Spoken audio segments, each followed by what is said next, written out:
Hi friends. எனக்கு இந்த பரோட்டா வந்து ரொம்ப ரொம்ப பிடிக்கும். இந்த பரோட்டா மட்டும் இல்லை, இந்த பொரிச்ச பரோட்டா, சில்லி பரோட்டா, அதுக்கப்புறம் வேறு என்னென்ன பரோட்டா இருக்கோ எல்லா வகையுமே எனக்கு பிடிக்கும். அந்த வீச் பரோட்டாலாம் இருக்குல்ல, அதெல்லாம் ரொம்ப பிடிக்கும்.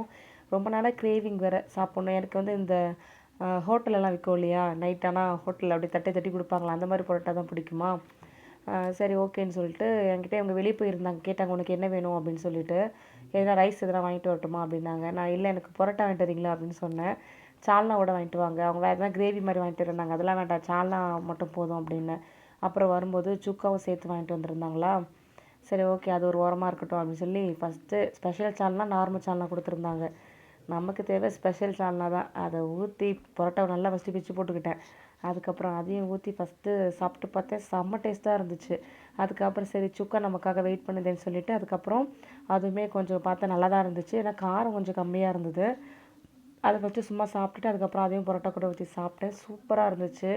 எனக்கு இந்த எல்லா சால்னாவையும் ஊற்றி அதுக்கப்புறம் குழன்னு சாப்பிட்றது, ரொம்ப ஊற வச்சு சாப்பிட்றது, அது எனக்கு இன்ட்ரெஸ்ட் இல்லை. கொஞ்சம் கொஞ்சமாக தான் ஊற்றி சாப்பிடுவேன். அதுக்கப்புறம் கேபி வந்து இது வரைக்கும் சாப்பிட்டதே இல்லை. நாங்கள் சாப்பிடும்போது டைம் வந்து ஒரு 12:30 கிட்ட இருக்கும். அவனும் அப்போ முழிச்சிருந்தானா, ஏன்ப்பா பிரியாணி வாங்கிட்டு வரல அப்படின்னு சொல்லி கேட்டான். சரி இதை சாப்பிட்டு பாருடா அப்படின்னு சொல்லி ஊட்டினேன்.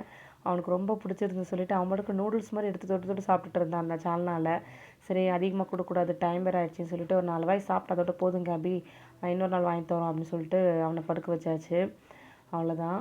யாருக்கெல்லாம் அந்த பரோட்டா பிடிக்குன்றதை மறக்காமல் சொல்லுங்கள். நானுமே இது வீட்டில் ட்ரை பண்ணலான்னு பார்ப்பேன். ஆனால் தேவையில்லாமல் எதுக்கு ரிஸ்க்கு அப்படின்னு சொல்லிட்டு நான் அந்த ரிஸ்கி வேலைலாம் எடுக்க மாட்டேன். கடையிலே வாங்கி சாப்பிட்ருவோம் அப்படின்னு சொல்லிட்டு விட்டுறது. ஒரு நாள் கண்டிப்பாக ட்ரை பண்ணணும்னு வச்சுருக்கேன் பரோட்டாவையும். மற்றபடி இந்த சிக்கன் ஐட்டமு, மட்டன் ஐட்டம் அதெல்லாம் செய்வேன். அவ்வளோதான். அதுக்கப்புறம் இந்த வீடியோ எடுத்துகிட்டே சாப்பிட்றது ரொம்ப கஷ்டமாக இருந்துச்சு.